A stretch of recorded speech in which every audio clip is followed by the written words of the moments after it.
question, we're basically given a spherical balloon which is filled with an ideal monoatomic gas, and the initial conditions are given. Now, the process here is the balloon is expanded in such a manner so that the rate of radiation from the balloon remains constant.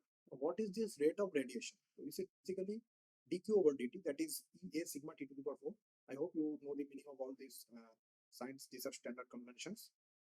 Now, its derivative will now, so this term ddt of E a sigma t to the power 4 will be 0. We can simply go through this calculation and finally get to this point that RT square is a constant, or we can directly say it from it only, because here you can say that E sigma 4 by these all are standard things, this can't change with time, and R square t to the power 4 is the derivative of R square t to the power 4 is 0. That simply directs to the fact that RT square is a constant term.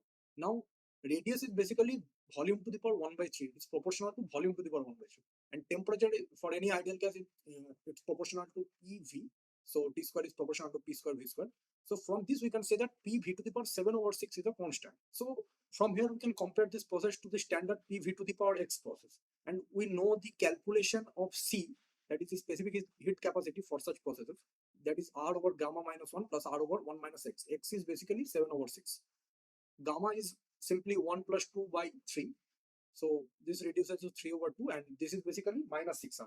So the specific heat capacity for this process is minus 9 over 2R. So simply using the first law of thermodynamics, delta Q, that is the total heat exchanged in this process, basically changed in internal energy plus the work done by the gas. So here work done by the gas is simply the delta Q, that is minus NR 9 over 2 T naught, 1 over 2 minus 1. Now, how did I get this 1 over 2 stuff? Basically, since RT square is a constant and the final volume is basically 8 times the initial volume, and volume is proportional to cube of radius. So radius is basically, final radius is basically 2 times the initial radius.